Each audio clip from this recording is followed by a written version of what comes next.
একজন চিকিৎসক হালাল পন্থায় সম্মানের সাথে এই সমাজে বসবাস করার যথেষ্ট সুযোগ তার রয়েছে। এইটা অন্য পেশা এত নাই। তারপরে ভাই তোমার সবর নাই কেন? বোন তোমার সবর নাই কেন?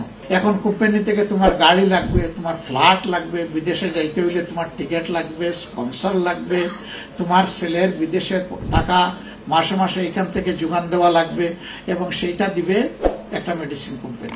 যখন মেডিসিন কোম্পানি তোমাকে এই সমস্ত ফ্যাসিলিটি প্রোভাইড করবে, তুমি তো সেই মেডিসিন কোম্পানির ব্যাপারে অন্ধ হয়ে যাবা। তখন ওর ভালো মন্দ সব কিছু তুমি এইভাবেই তার ফেভারে করতে থাকবা। এমনকি যারা আপনারা ব্যবসা করেন তারা এর সাক্ষী। বিভিন্ন কোম্পানির সেলস রিপ্রেজেন্টেটিভ যারা তারা আসে, দেখবেন যে বিভিন্ন প্রেসক্রিপশনের ছবি উঠায় যে ওই সাহেবকে তো এত ফ্যাসিলিটি দিয়েছি, দেখি উনি প্রেসক্রিপশনে আমাদেরকে কি ফ্যাসিলিটিটা দিল, আমাদের কোম্পানির ঔষধটা লেখলো কিনা।